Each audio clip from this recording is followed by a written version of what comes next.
So it's a bit of a cliche, but I think it's a good cliche because it is so important to surround yourself with good people, because I believe there is a flow in the world. All right, okay, so imagine yourself and you surround yourself with negative people.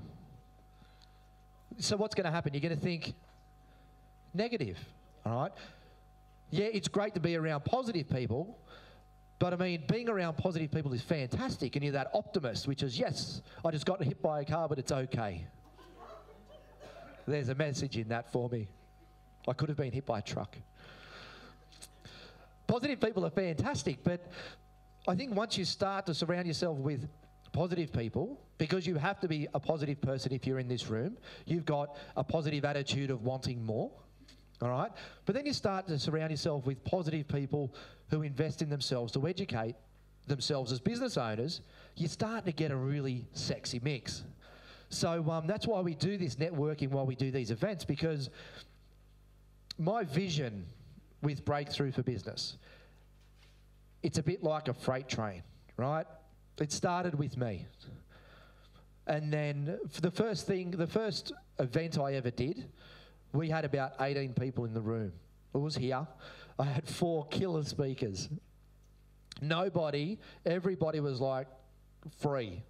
I was grabbing hobos off the street, excuse the expression. I was grabbing anybody. Come into the room, I don't care, fill a seat. I don't care. I've got this vision, I've got this dream that I want to just help business owners in the Illawarra and far south coast and the Highlands. So it was just me. And then all of a sudden we got Tom and Terry jumped on board from Smith & Sons in Wollongong. And then we had these other people, these VIPs that started to believe in what we were doing. And all of a sudden, the freight train wasn't just me anymore. We were starting to get all these courages along the way of people starting to jump on board saying, yeah, I believe in it. So now we've got this huge we've got our 20 VIP members and we've got our 1 platinum VIP member. We're starting to get huge motion. And it's about surrounding yourself with killer people. But my intention is to build this amazing community which we all come together once every quarter and we just give everything we've got, get to know amazing people and just thrive. Let's just raise the bar, raise the bar, raise the bar. Johnny Vine's down here. What do you want to be, Johnny? What do you want to be when you grow up? No, what do you want to be? What's your vision? What's your vision? What do you want to be? So personal, taking to the world stage as a professional wakeboarder and world champion. So you're a wakeboarder and you want to be what? World champion. Yeah, killer, hey? I want to be a world champion in what I'm good at. That sets the bar here. But every time I see Johnny, he's a step closer to being the world champion in what he wants to do. That's killer. I love that. And that's where I think we should all set the bar. A little bit at a time. Sometimes we do big jumps. Sometimes we do small steps. It doesn't matter because we're getting closer. If we start over here and we want to get down there, whether it's a big step or a little step, because and sort of Andrew touched on it with having that goal, as long as we know where we're going, it doesn't matter if it's a big step or a giant leap, because we've got motion and we've got action, we've got a goal and we've got a purpose, and that's where we're going. So I had a couple of people come and talk to me during morning tea about the VIP program, which is super cool. So you can see everybody in our workbooks about that's our current VIPs. It's not a conversation I want to have with everyone because I think it's only for the people who are really interested in it. So we're going to do it at afternoon tea time. Okay, so that way we can just, when everybody goes out to afternoon tea, you can come in here, we'll have a cool chat about it. We're only talking to the people who really want to talk about it. Okay, does that sound all right? Yep. Yeah, fantastic. But the intention is, and that's why that networking is so important, this is about our community and growing together. It's key. And it's love what I do. And I stood out there and I just smiled. Or you guys just chatting to each other, don't even know what you're doing. You look good, look like good fun though. But just getting to know each other is so important. Yeah, so that sort of brings us to our next speaker, who's going to do 2 sessions for us today. Now, when you talk about setting the bar, right, we're always talking about aspiring, you know, to be better and achieve more. When I have conversations with Kym, I look at Kym and I go, right, that's where I need to be. So that's what I think of the man. All right, we do a pretty good job in our business in systemising and automating everything. All right, we do a decent job, but decent's not going to cut it. We want to go to amazing. And what Kym Williams does, he does amazing. So I think we should surround ourselves with people like Kym. What do you think? Yeah, my oath. So there is just so much I could say, but I think Kym's going to cover off on a lot of it. All right, he's going to talk to you about automation systems, getting your mindset right. We're not going to jump into it straight away because Kym's going to talk to you about setting a foundation of understanding it upstairs before we actually do the application of it. So if you all want to stand up and give a huge round of applause to Kym Williams.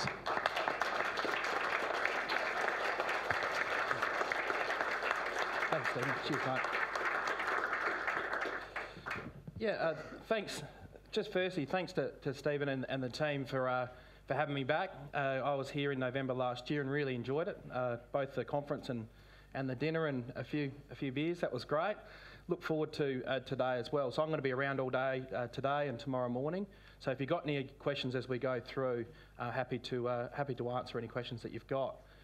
Just in terms of, for those that weren't here last year, in terms of what we do, we've, a bit like the team here, we've got a range of different businesses. So we've got a consultancy business called BRS, and that business provides leadership, culture and high performance services for infrastructure, mainly construction, oil and gas and also government industries.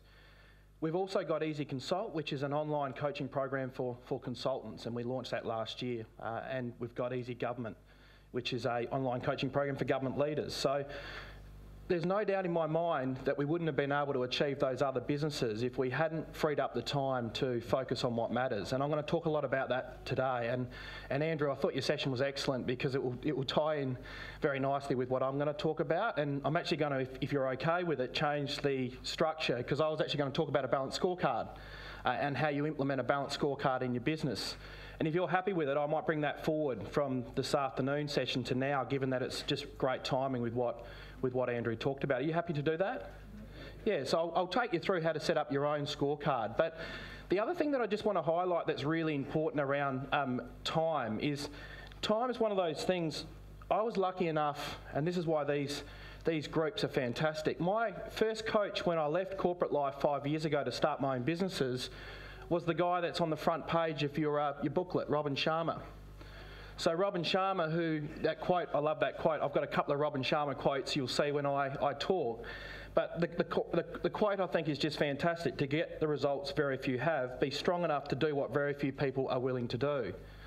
And that's training, that's investment, that's time, that's energy, that's surrounding yourself with the right people.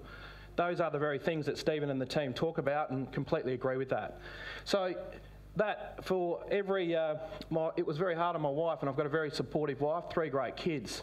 And for every quarter, for 2.5 years, I went to Toronto. Every week we had a webinar phone hookup and a phone hookup, and that was at 1 o'clock in the morning. And I'm very proud that I didn't miss many of those because I was very committed to what we were trying to achieve. So a lot of what I'm going to talk about, I owe a lot to coaching platforms like this. I'm now part of Dan Sullivan's coaching program in Toronto, and his is just unbelievable.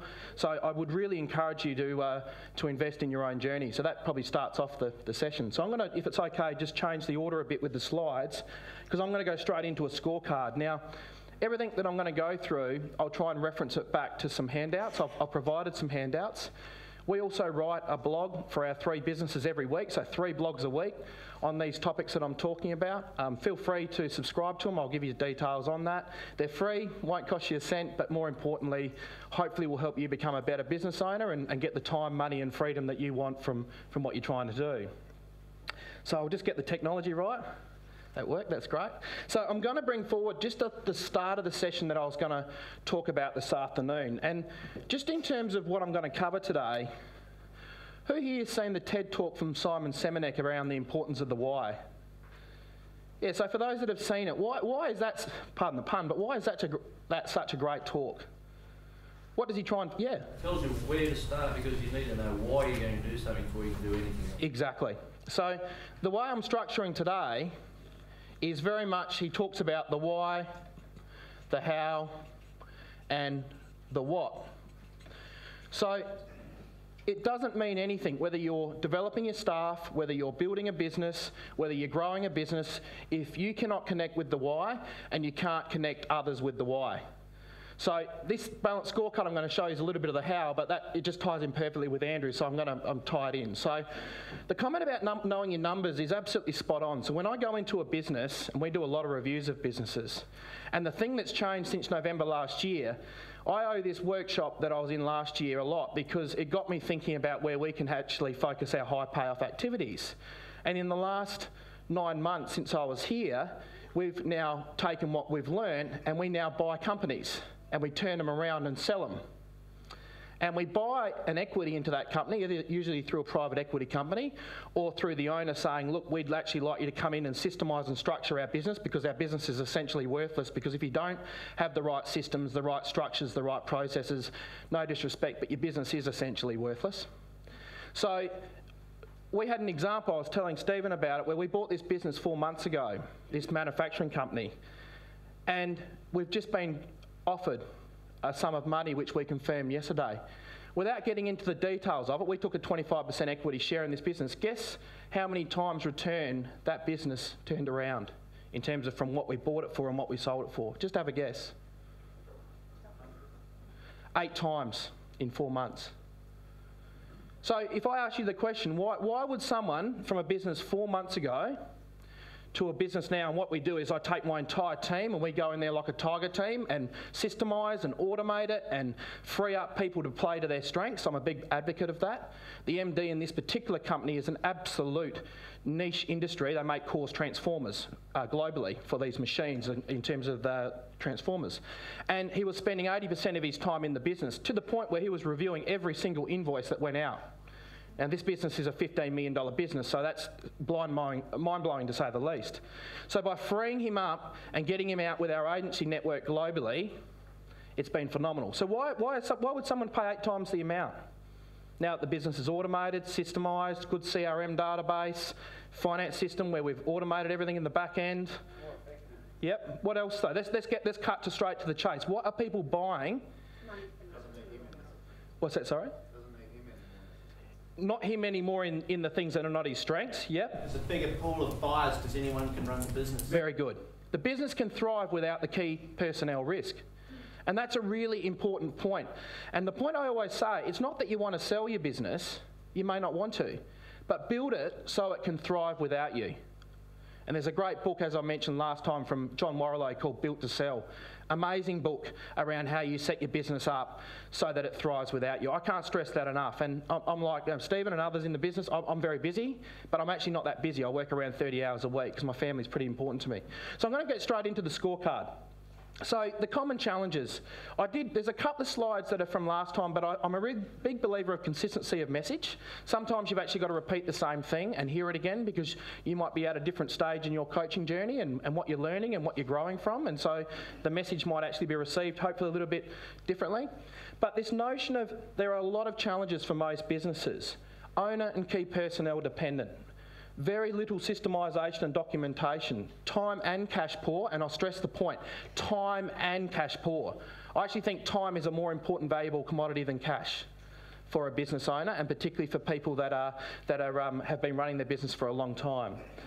There's some other things in there that you can have a look at, and feel free, I'll give you a copy of the slides, so anyone that wants a copy, come up to me and I'll flick you a copy and I'll send them through to you, Stephen, so you've got a copy of them for the guys. So what I wanted to highlight, they are the challenges, but I want to go through this notion of the balanced scorecard, just extending the theme of what Andrew was talking about, because it's very relevant. But this is a really good analogy to use this point. Would you fly in a plane with no instrumentation? I'm guessing you wouldn't. I'd hope you wouldn't. But the point is, would you be comfortable with the pilot determine their positioning and how the engines were running solely using their gut feeling and experience?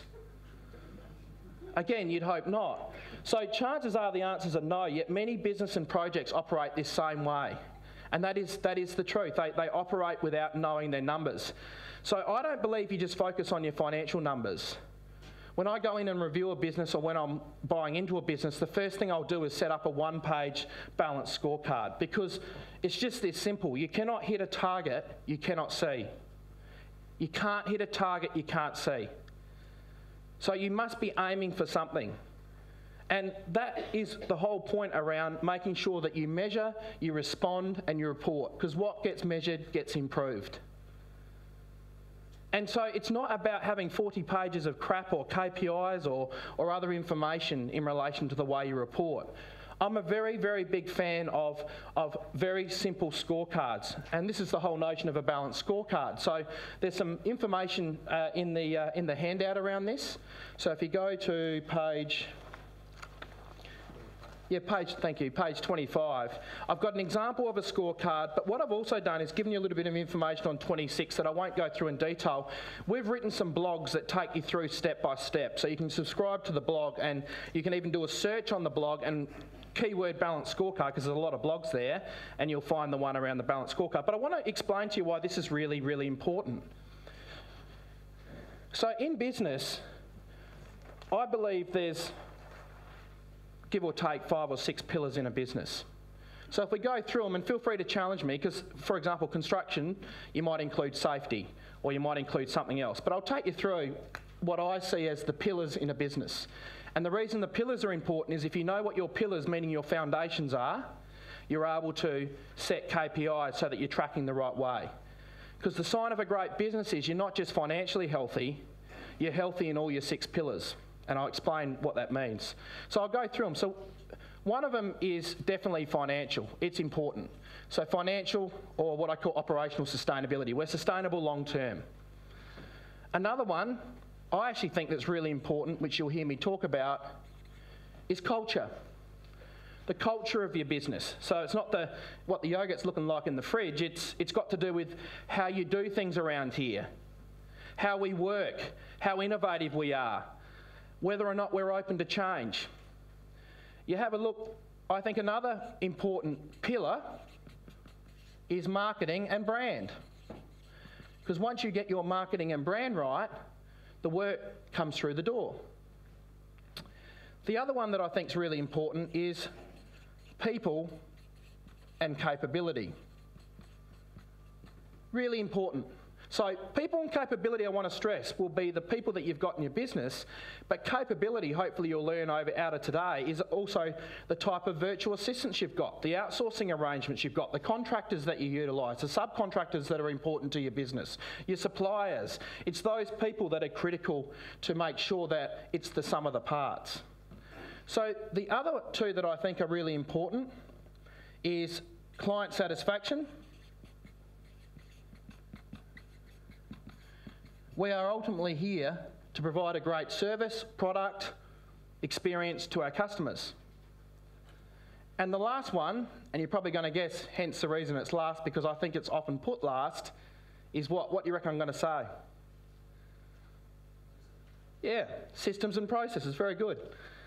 Now, don't get me wrong, you'll tailor these. We work in mining a lot, and they'd replace culture, for example, with something like safety, because you want to be focused on safety, and I get that.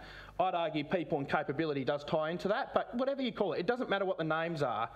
The point is this, you know you've got a great business when you can say that they're pretty much 9 10s out of 10.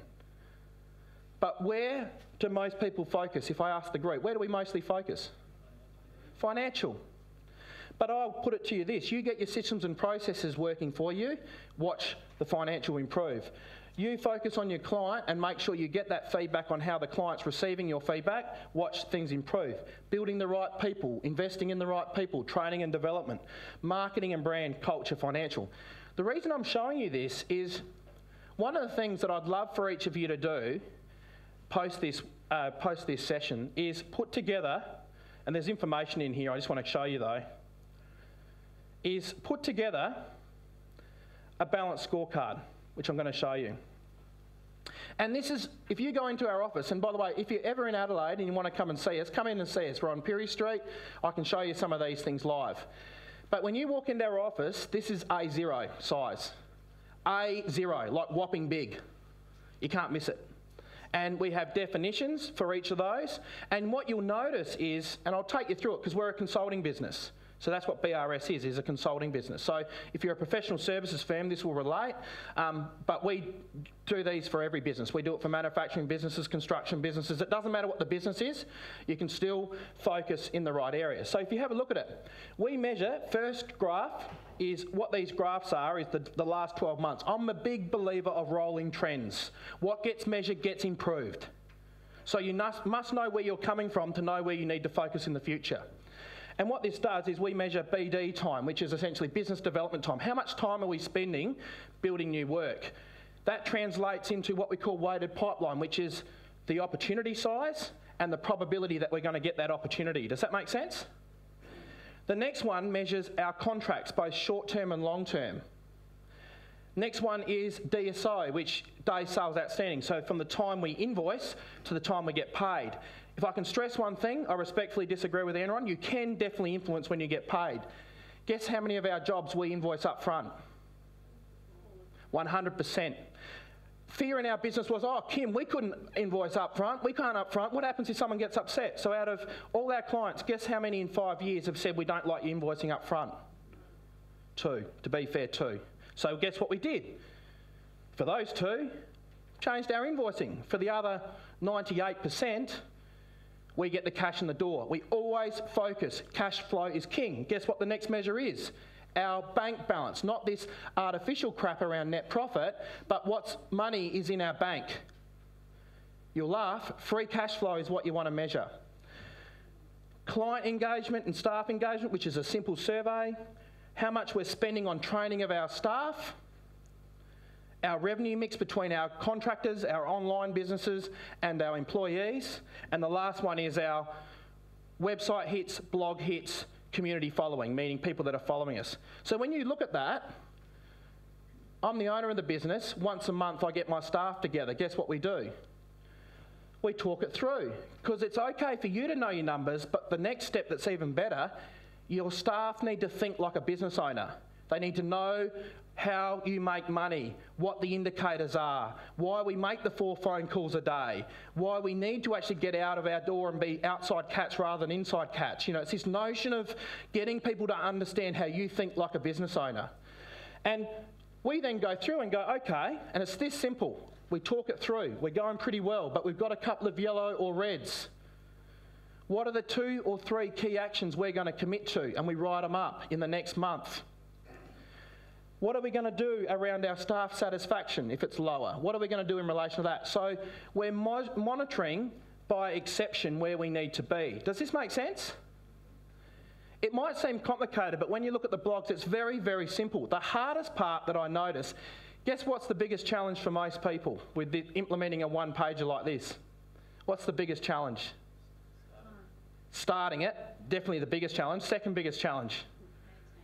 Maintaining it is probably the third. What's the second? They want to have 3 pages rather than 1. The art is in having 1 and making sure you cover the pillars. And if you have a look, I put down the pillars in relation to down the bottom of the balance scorecard. Why do I put the pillars next to the indicator for our staff? And I'll give you a hint. There's our strategic plan with our pillars. There's our strategic plan. Remember last time I talked about we have a 2-page strategic plan. I use the analogy, the first page is the compass, our true north, where we're going, and our second page is our map, our goals and targets and key initiatives for the year and the next 3 years. So why do I link the balance scorecard back to these KPIs? Why do we do it? To measure what's important though. This is our strategic plan. This is where we want to be. And guess what? We're measuring every month, getting closer, inch by inch, day by day, month by month, quarter by quarter, how we're improving. And I want every person in our team to ask, and there are no dumb questions. So when someone says to me, why do we measure free cash flow? Well, and I ask, and someone say, why don't we measure what's the net profit in our financial statement? We don't measure what's in our bank. Well, we measure bank. Why do we measure bank cash flow rather than what's in our financial statement? Particularly for those accountants will know this. Why? Why would I focus more on cash flow?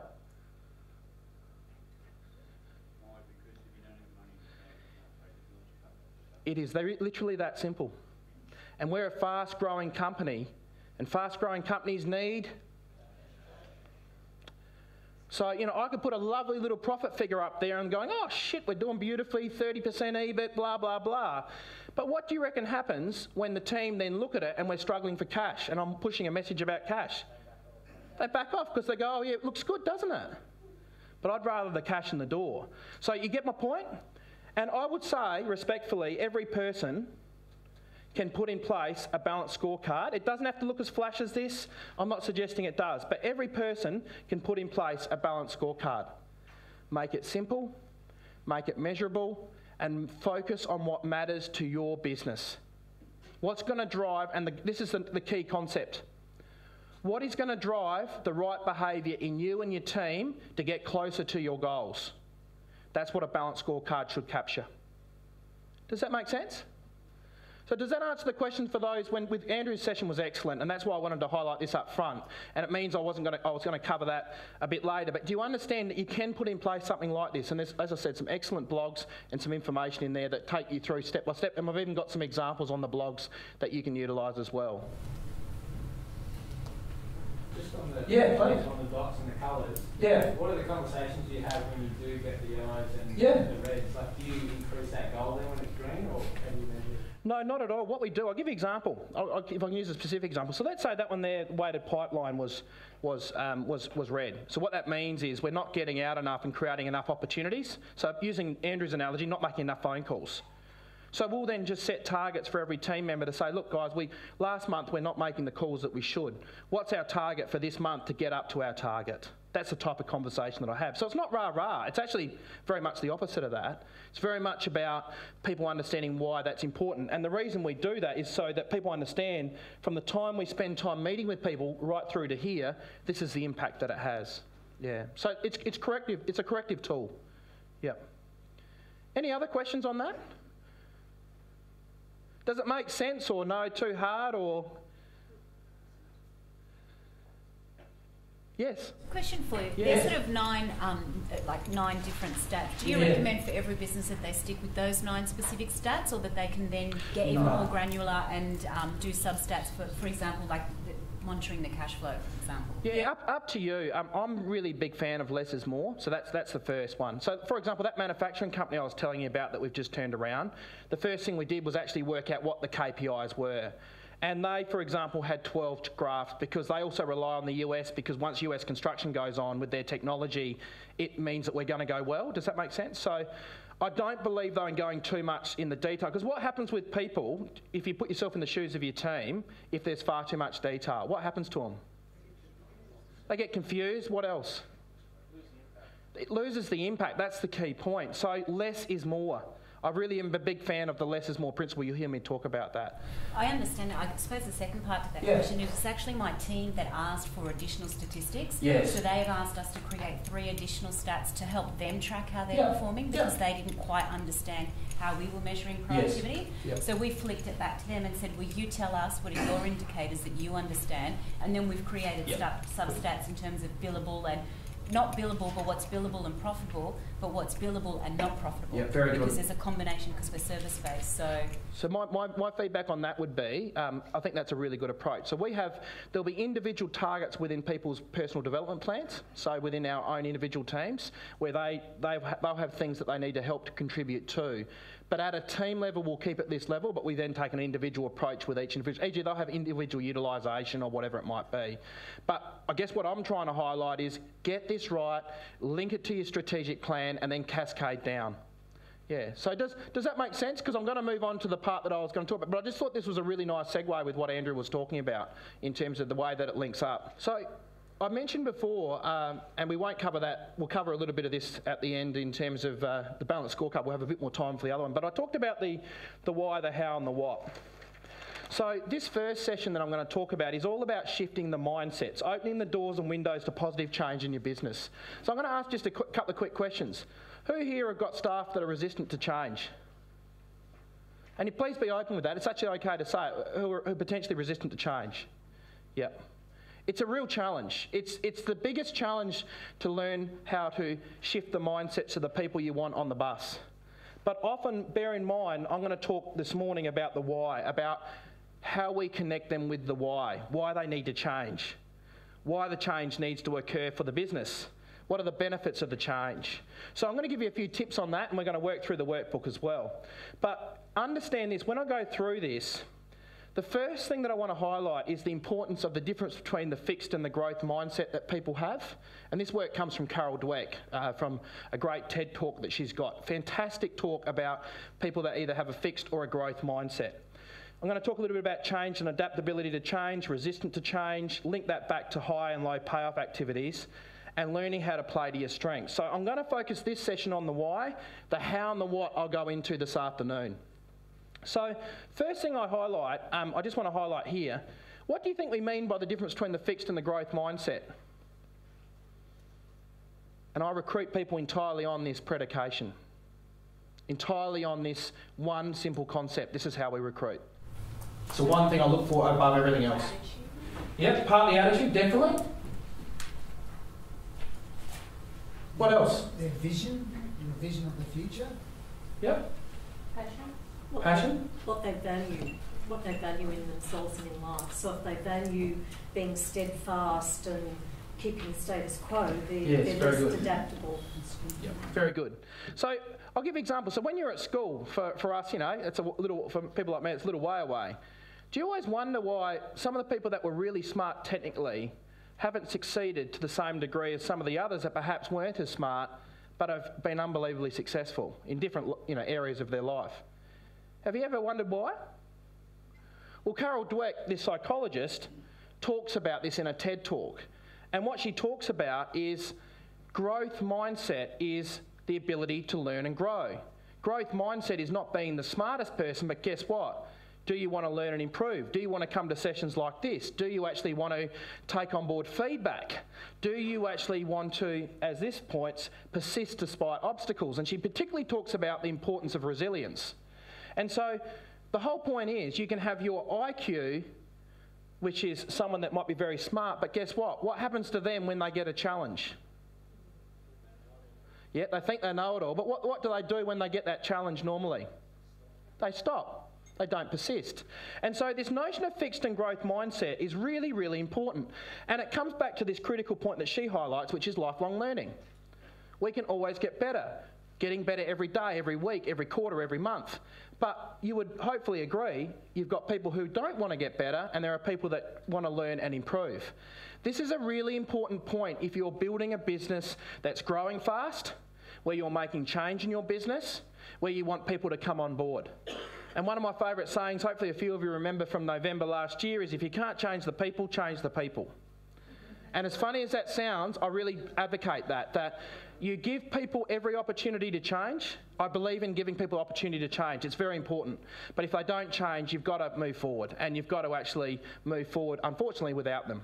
And what's ironic about that key point is they'll actually thank you for it down the track because they may not want to be in a fast-paced, high-growth, adaptable to change organisation.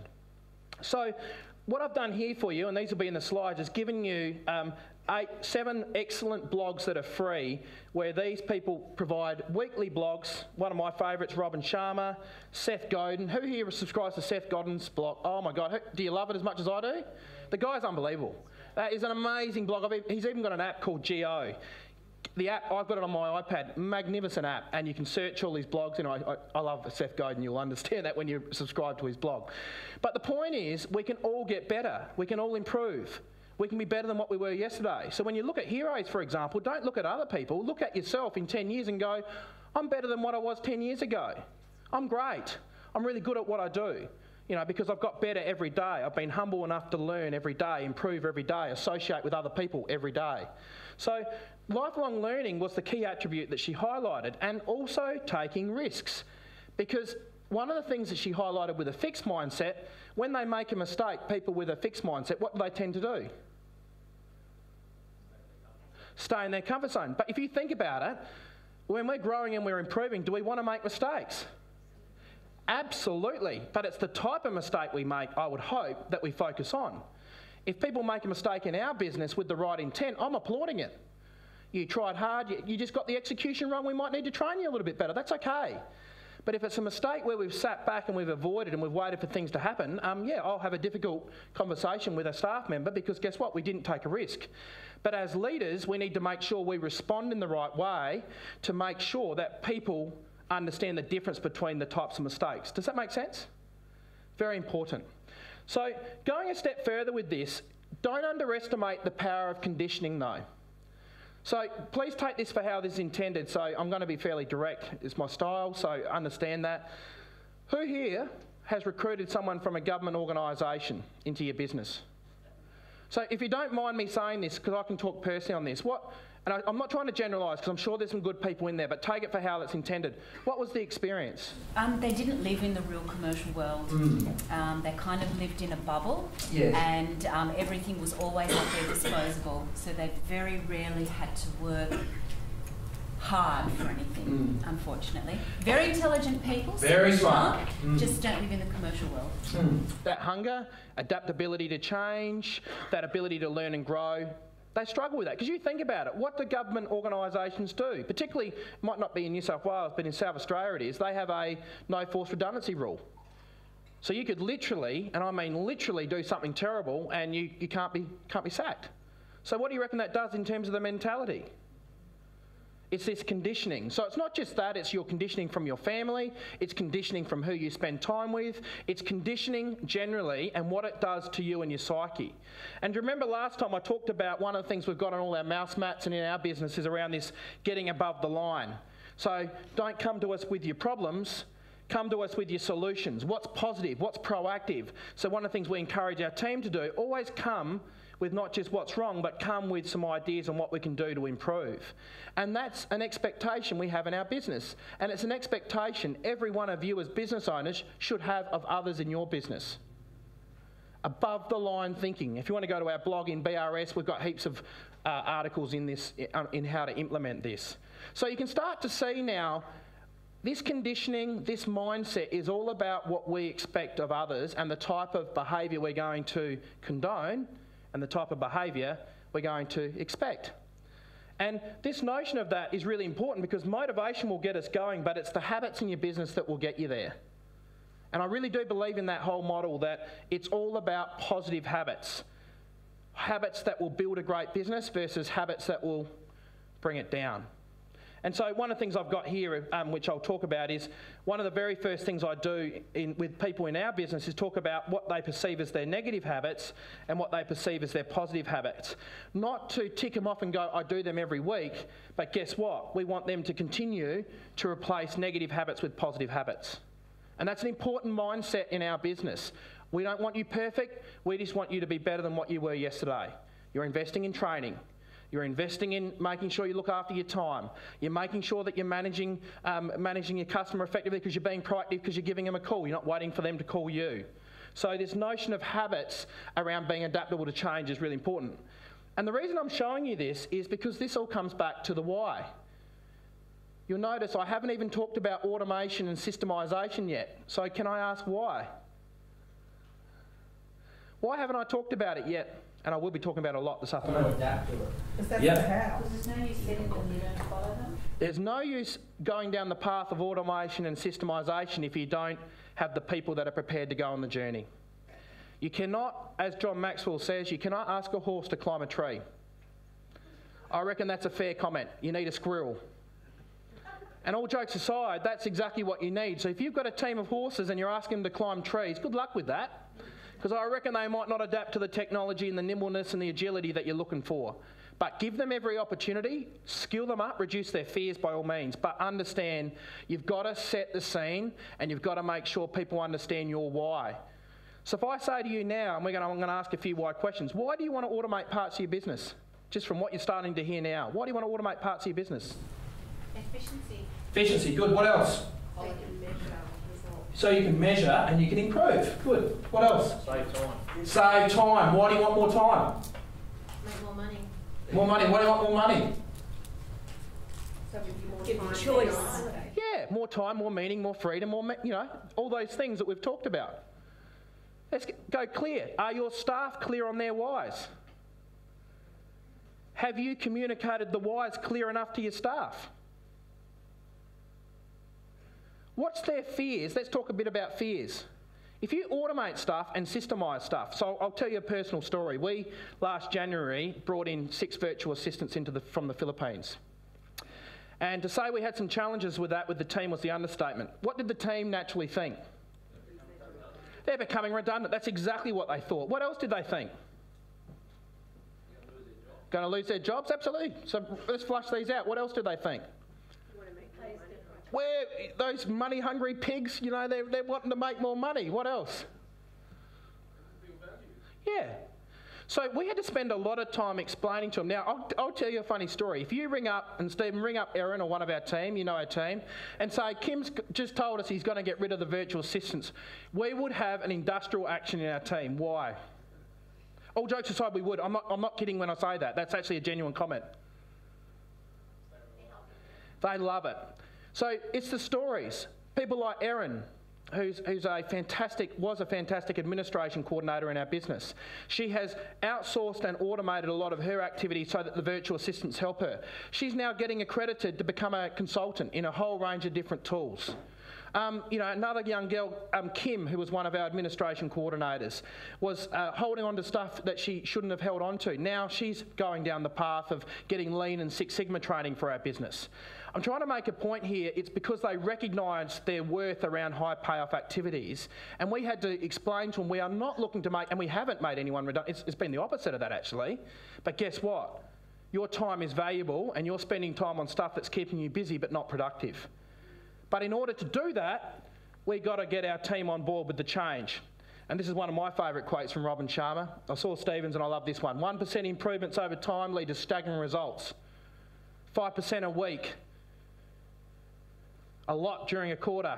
365% during the year. Magnificent. One of my favourite words, magnificent. You'll hear me say it a lot. So you can see, you know, it's really important. So in order for that to occur, though, you have to ensure you've got a team that are open to change and adaptable to change. I can't stress this enough. Don't ask them to do things that realistically they don't really want to do, and you've got to get really clear on your why. And the why will be different for different businesses and for different individuals. So what that means, and Charles Darwin, you would have heard this quote. I think it's a magnificent quote. You notice I'll say magnificent a few times now because it's one of my favourite words. It's not the strongest of the species that survives, nor the most intelligent that survives. It's the one that's most adaptable to change. Really profound quote. That, to me, sums up business. I was talking to a guy we've just bought into a company. It's a timber company, 82-year-old timber company in Adelaide. No systems, no structures, been around for 82 years. So if you know timber, who here works with timber? So if I and jump in, guys, if you want to jump in, but this is what's happened in this business in Adelaide. I can only comment in Adelaide. High Australian dollar. Lots of imports are coming, whether it be IKEA, you know, Bunnings, Masters, whatever it might be. On top of that, this company hasn't moved with technology, doesn't even have a Facebook page, Twitter page, nothing, doesn't even sell stuff online. So what do you reckon's happened to this business? And it was a very successful business up until 4 years ago. It's going down the gurgler. So our job's to come in, systemise, structure it, and get the technology happening. But we've spent a good 60 days talking through with staff the change and the adaptability to change and allowing people to move on that don't want to be part of the change. We've spent more time in the why rather than the how and the what. And so you don't underestimate the people part of change. People matter. You know, I'm not just saying that. People genuinely matter. So you've got to, to give you a quote, you know, that I heard someone say, which I thought was excellent, budget how many hours you think you need to consult with people and then double it. And I reckon that's apt. I reckon that's about right. It's more than you think because people need to be heard, work through their fears, where their challenges are. And you need to reduce those fears. That's part of your job. But the people part of change is really important because you want everyone aligned on the same page, otherwise you're going to get this. You're going to lose a couple of people along the way, no doubt. Hopefully they're not the right, hopefully they're not the really critical people. And there's going to be some really challenging times, and I mean really challenging times getting them up to date. Because when I go through this afternoon, specifics, I'm going to show you live demonstrations, systems you can put in, these types of things, some people aren't going to like it. But they will like it more if you take the time to explain it and engage and consult. Does this make sense? Yep. I'm passionate about this topic, as you can probably tell, because if I was talking openly, I'm an accountant as well. As Andrew was saying, I'm an accountant. Slightly different. The numbers never tickled me that much, to be honest. I love the people and the leadership, and I love the idea of starting new businesses and really having a really impactful impact on the people that care to me. But the numbers are your foundation. But people are just as important as your numbers, in my opinion. They matter a lot. So I'm going to take you through now some stuff that's in your handbook, because there's an opportunity for you to really consolidate your learning. So if you want to go to page... I've changed the order a bit because I showed that balanced scorecard, but it shouldn't skew to things too much. So if you can go to page 27, please.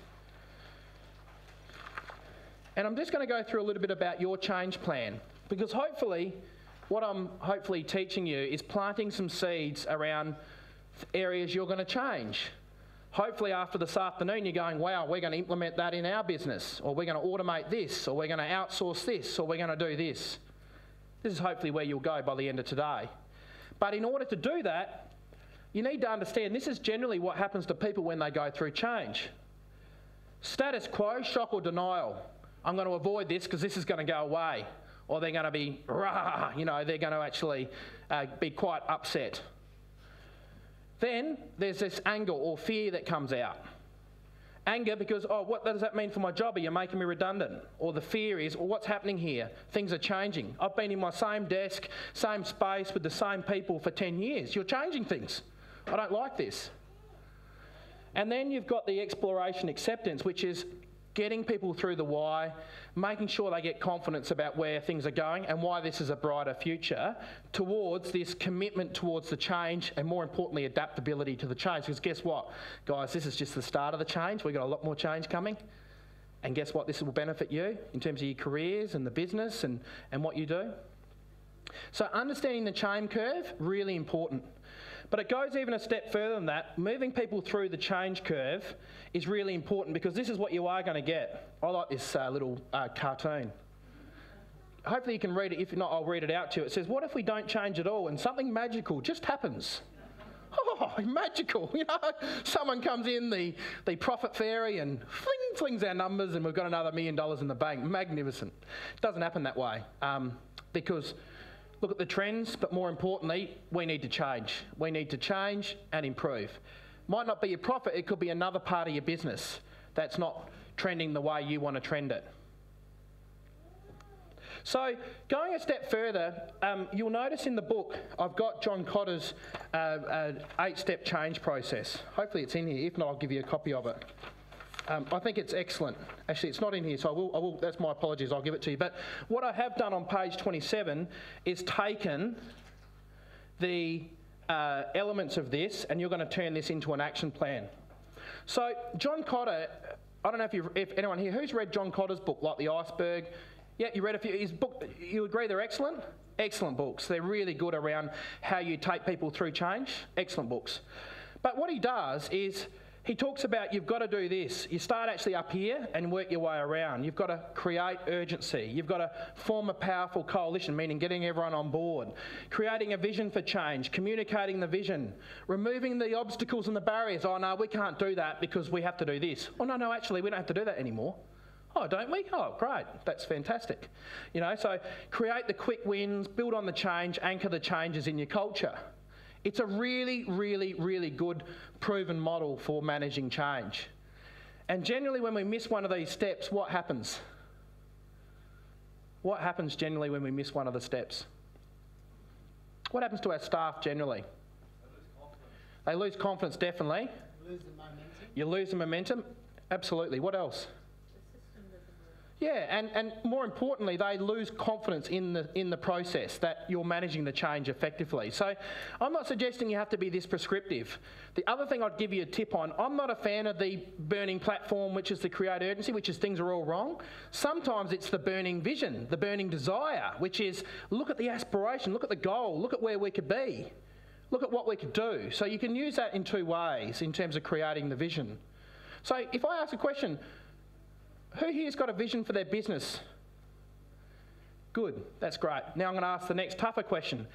Is it visible everywhere in your organisation? Great, who else? Yeah, this Great, that's good. I saw yours, and that's magnificent. Yeah, it's good. You know, but all jokes aside, the vision's really important. Why is the vision so important? And I'll give you a hint. It's the why. It's not normally the how and the what. It's why we exist. It's our purpose. It's why it matters what we do. So your vision is a really important piece of work if you're looking to get your staff on board with change and why you're making the changes you are to get to where you need to. So I've got a few examples of this, and then I'm going to get you to do your own activity where you're going to look at your actions and go, out of these 8 steps, where do we need to focus? Where are we falling down? What do we need to focus on? But I'll give you an example. I've given you a few examples in here of some of the things that I think are really important at each of the steps. So in our business, we have a 90-day plan that's on A0 when you walk in, the next 90 days. We have quarterly team days to make sure we're all united. We have a detailed vision statement, which I'll show you. We do under short-term wins, top 10 at 10 in our balanced scorecard. You can sort of see some of the key things that we do as a business to make sure that we're doing the right things. Does that make sense?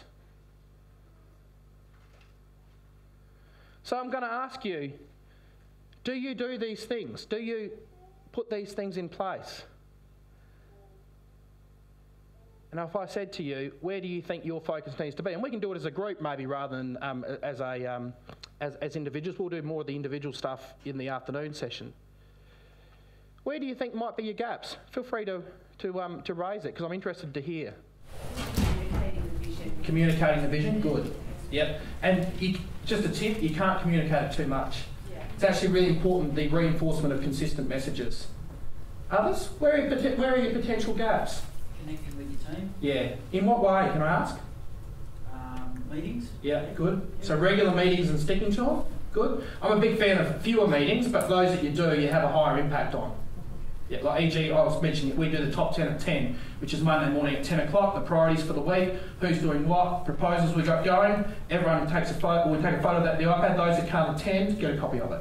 Top 10 at 10. Yep. Others? Where are your gaps, potential gaps? Because you need to come up with 2 or 3 key actions that you're going to focus on so that you don't get the resistance to the change that no doubt you're learning from Stephen and other speakers you need to implement in your teams.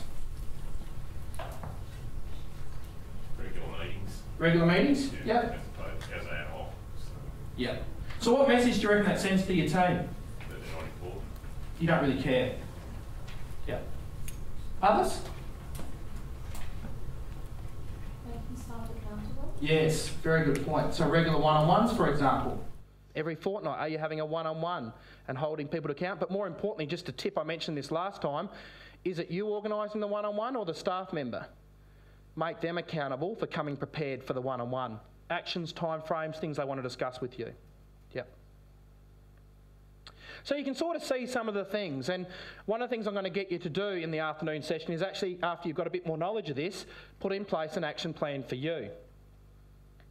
So I'll just give you a few examples. This is our Vision Aspiration. Ours is big because we've got a number of different businesses, so a paragraph for each of them. It's highlighting what our business is going to look like by 30 June 2017. So we're very much about, this is our vision. And if you want copies of this, I'll give you, it's little writing, but I'm trying to explain. It's very visible in our office. This is our detailed vision statement around, e.g., you know, our business will be completely automated. Passive online income accounts for 80% of our annual revenue. So why do you think I put clear messages about what our business will look like? As a detailed vision statement. Yeah. What else is it getting staff to think about though? Their role in it. Very good. And more importantly, the change that's going to be happening. The change that's going to be occurring. And guess what? You're part of that future and we want you to be part of that future. Like this one here. Our team is renowned and sought out globally for their knowledge and expertise gained from a continuous focus on individual and team growth. That's very direct. We want you to be playing to your best. We have 100 organisations benefiting from our programs and 10,000 individuals benefiting from our Easy program. It's bold. It is, but it's meant to be. If we get 8,000, I'll be happy with that. You get my point? You know, not that I'd say that to a start, but you get my point. You know, it's the targets, it's where we're going, it's what we're trying to achieve. And even to the point, just to show you the last one, I just wanted to show you a few examples. When you walk into our office, the other A0 that's there, this is our 90-day focus for the next 90 days, July to September 2014. Our goal, big goal, is expanding our reach. And there are 6 key focus areas with names of people. And then what we then do, you know your point before about cascading down, we then have individual actions for each person that relate to that. But when you walk in, would you say you're clear on what we're trying to achieve? Very clear. Remember, you can't hit a target you can't see. You can't hit a target you can't see. What gets measured gets improved. You'd have a less stressful environment then. Oh, amazingly, yeah. Yeah, I mean, our culture, without sounding arrogant, is an outstanding culture. We measure it. We get Human Synergistics, an amazing cultural company, to review it independently every 12 months. And we're everything's completely confidential, and we're put through the ringer on purpose. I want to have the best culture you can possibly have. But our staff love it. Stephen, you could attest to it. You know, when you deal with them, they're pretty engaged people. Yeah, but a lot of hard work's put into the background to make sure we've got the foundations right. Yeah. So, you know, this notion of focus and this notion of getting your why right, hopefully you're learning a little bit about it. That's what I wanted to talk about this morning. I'm really planting some seeds with you. So if I now just hear a little bit before we look to finish off the session, how many minutes we got? Around 5 minutes, give or take? Yep. So can I hear from you, from what you're starting to hear, what areas would you like to automate, systemise, move your team through change? Just a couple of areas I'd love to hear from you. Vision. Yep, good. Why do you want to focus on the vision, Jerry? Just so our employees have the same vision as what we have. And the same passion. Same passion. You want them to engage as much as you love the company. Exactly. Yeah, exactly. Good. Because both me and my partner have got the same vision. Yeah. Business partner, that is. And life partner. So. Yes, good. I'm the same. I work with my wife as well. Yeah, I'm the same. Yes. You need to have employees who are going to be honest with you and tell you where their where their deficiencies are, which is not a real deficiency, but they're not proficient in some areas, so they can be compensated for. They might be better in a lot of other ways than they really think they are. Yeah, and getting them to play to their strengths. I'm going to talk about that afterwards, about the importance of getting people to play to their strengths. I think too many managers, including myself in the past, focus on people's weaknesses rather than their strengths. You've got to focus on their strengths and then make sure you've got other people that can cover their strengths. I'll talk about that. That's why the virtual assistants in our business have been a masterstroke, because it's enabled people that didn't like the typing up of notes or the formatting of documents to play to their strengths and then work with others, our virtual assistants, who love doing that work. So playing to your strengths should be a mantra. Yeah. Yes. Very good point. That's where the balanced scorecard, can I just stress, the things like the balanced scorecard are two-way. It's not me leading it. Often I'll say, look, can someone lead this conversation around our balanced scorecard? Because I want every person in our team to know the triggers and the drivers of the business as much as I do. I want them to think like the business owner. I want them to feel the same passion that I do. But guess what? We do that through not telling them. We do that through educating them on why these numbers matter. We do that by educating them on why these things drive a successful business. You've got to teach, train, educate. Really important. Other key areas? Systemising so that everything is more consistent. Yes. Customer experience. Yes, good.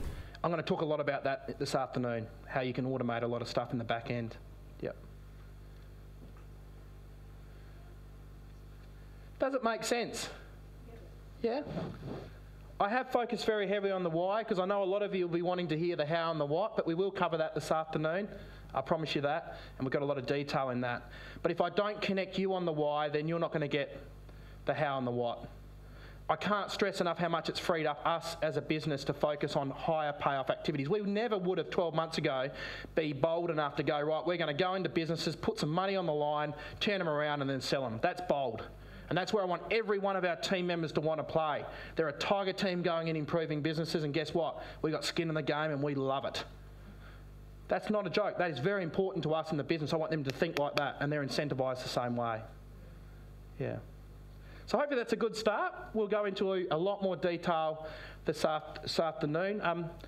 Is it worth maybe some questions if people want to ask more questions? Yeah, good. Yeah. All right, what do you reckon? Good? Yeah, round of applause. Fantastic. Now, I think I just put a Mentos in my mouth. That's okay. I shouldn't have. I saw that. That's why I asked you to. Sometimes you come to these seminars and that's it. We all clap and we say, thank you very much, Kym Williams, and you go, right, we've just gone platform of the why. Yes. We never get into the how. All right, and that's why I hope the Breakthrough for Business is a bit different, because we're going to jump into the how after lunch, and I'm still trying to get rid of this bloody thing. But that was amazing. So who's got staff? Just put your hand up. Show me. Most, yeah. Most everybody in this room. So you see value in this? This is smashing, right? Some stuff you already know, some stuff you didn't. Kym does it on a high level. So if you don't have staff, though, I think this is as relevant as if you do. So why? Tell me why. Yeah. Keeps you motivated, keeps you focused. So, sorry? To give you direction. So if you're a team of one, yeah, this is totally relevant to you, because you get this done now. When people jump into your organisation, you've already done the hard work. If you're a team of 10, this is relevant to you now because you put it into your business now. These conversations are key. So important. All right. Any questions for Kym before we go away? So we're talking about the why. What sort of questions have we got? You've been very quiet, so hit us. Pete.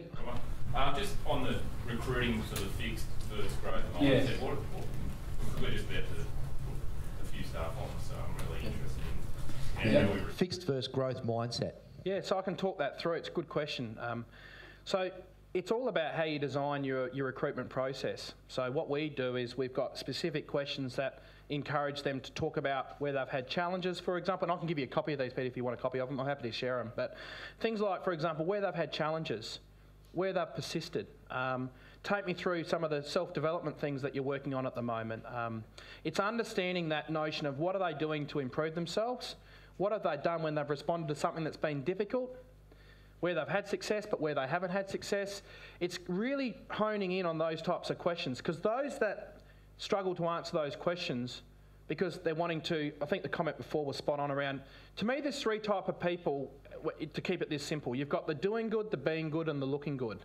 So the looking good is all around your status and your ego and what will people think of me, rah, rah, which I am not a fan of. You've got the being good, which is the people that try and keep you happy. And then you've got the doing good, who do what's right, they want to improve, they build relationships, they deliver outcomes. They're rare as rocking horse shit, pardon the pun, but they are. They're rare. They're hard to find. They're really hard to find. But your recruitment needs to gear towards that, which is, ironically, growth mindset people. So I'll give you a copy of it, and I can give you whatever you like. But we've honed this, because I'm telling you now, we made many mistakes in the first couple of years where we recruited the looking good and the being good. Neither is what you want. I mean, I've got 3 young kids. The last thing I need is another obedient employee. It's the last thing I want. And I make that very clear. I want the employee that's proactive, can do, thinks like a business owner, and guess what? Does make a few mistakes, but they're exactly in what I call execution mistakes, not intent mistakes. Does that make sense? But I'll give you a copy of that, no problem. Yeah. And it takes time, doesn't it? To find that absolutely key staff member, that new addition. Yeah, it takes time. I mean, we all want to jump in and go, oh, whatever you'll do. All right, be patient. Yeah. That right person turns up eventually, and then you always hire on the key competencies and the attitude. Hire an attitude and skill up. Yeah, you can skill up. Everybody knows what that means, do they? You can always skill up. Always skill up. You can't change people's attitudes, but you can always make them better at what their competencies are. Yeah, fantastic. Yeah, James. Yeah, Kym, thanks, that was really good. Oh, thank you. In terms of the why and the action plan, the slide before that where you got your list of points, do you get staff buy-in on that? And if so, how much, or is it all upper management? No, not at all. I'm a very big fan of the bottom up with the change management. So we do quarterly planning days, have done since I started the business. Our business is 5-year-old today, actually, so it's a bit of a milestone moment. Happy anniversary. So it's a round of applause. That's classic. No, it's a really interesting point. If I was to explain it like this, the first 2 years of our business, I'd say, it's a really good point you raised, was management-led. But that's not sustainable long term. We've now got, like, the quarterly planning days, I don't organise. Each person has an opportunity to organise it, bring in their own speakers. But the 2 constants we do, to get to your point, is around that change curve, where we're at on the change curve, and the other one is reviewing the last 90 days and resetting the next 90-day plan. But it's very much bottom up now. But you've got to build that type of team that want to do that and that confidence. But initially, it's got to be management-led. But yeah, if you know that you've got a really good empowering culture when it's flicked. Yep. What about when you've got someone and you recognise that they're not that person you thought they were going to be? Yes. It's funny, you know. Has anyone here heard of the Northbound Train book? Has anyone read that book? It's a great book. It's a book about one of the things. It's a pretty brutal way of looking at it, but I have to admit I like its approach, which is putting your people in carriage 1, carriage 2, carriage 3. Carriage 1 are your outstanding performers, your leaders, brilliant. Carriage 2 are your followers, great work ethic, but they're still good. Carriage 3 has got a rope on it, meaning they either need to in the next quarter improve or remove. So I'm a big believer of the improve or remove. You've got to give people the opportunity through coaching, counselling, then discipline, unfortunately. Now, if they improve, fantastic. If they don't, you've got to remove, because you don't manage poor performers for the poor performers' sake. You manage them for your high performers. So your high performers get annoyed with a poor performer being in your business. Write it down. I reckon that's key. Coaching, counselling, discipline. Yeah, so you can't go straight to discipline if you haven't engaged with them. You know, carrot and stick approach. You know, you got to be reasonable. But that notion of looking at your people, I did it actually last Friday. I looked at it and I thought, all right, so cripes, I've got one person in my carriage 3, so I've got to focus on that person the next quarter, the improve or remove. The rest of the team are outstanding, but we brought this new guy in, and he's putting so much pressure on himself to be perfect, but it's not what I want him to do. His name's Alex. I want him to improve. I want him to just to learn and be humble and understand the basics and work with the team, but he's putting so much pressure to be this perfect person, which is the complete opposite of what we want. Yeah, so we've got Kym Williams, Ninja Level Automation Systems, didn't quite, so it's okay. The lesson in that is absolutely many mistakes. Still, yeah. So still, there's an awareness. If you get it wrong, or it's okay to be in this room, it's okay to have this conversation and put things in place. Oh yes, you're going to get it wrong. All right, that's cool. That's what happens when we try to play, or when we do play a bigger game.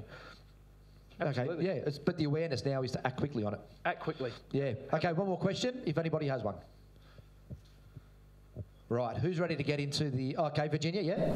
I think this is brilliant, absolutely brilliant. I'm just thinking, you know, you go back to work and you get stuck with all the other... Yeah. How long do you reckon it takes time to get into this, or how long would it take? Well, the very first thing I'm going to get you to do after the break is talk about, do an exercise where we focus on the importance of time. You're not going to be able to achieve this if you do not free up your time. It's just that simple. This is what I made, you'll hear me talk about in the afternoon around the importance of high payoff activities. You've got to be really, really, really hard on yourselves around your valuing your time. Andrew talked about that, I thought, very well. I'm a huge advocate of it. I'm going to get you to do an exercise on it, because everything below that rate that you think you're worth, you should either be outsourcing or delegating. It's just that simple. If you don't do that, you're not going to get to it. But if I said to you, what's the impact of this? The impact is extraordinary on your business. I mean, you know, our business has grown 200% every year for 5 years. We're doing these equity deals now where we're doing very well. The consulting businesses, the online businesses are going through. But it would not have happened if I'd not focused on high payoff activities. But I do not forego this. This is probably in the top 1 or 2 things, meaning communicating the vision, the focus, the direction with the team. It's in my top 1 or 2 activities out of 5. It's that important. So it's key, absolutely. And our VIP members in the room, what's our word for this year? Yeah, discipline. Rigor, disciplined habits. Everything has to be disciplined. Yep. So it's like anything. I did a talk. Who in the last 2 weeks heard me talk about the marketing calendar?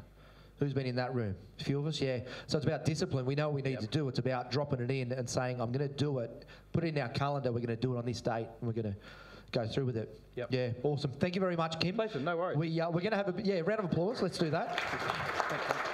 Thank you.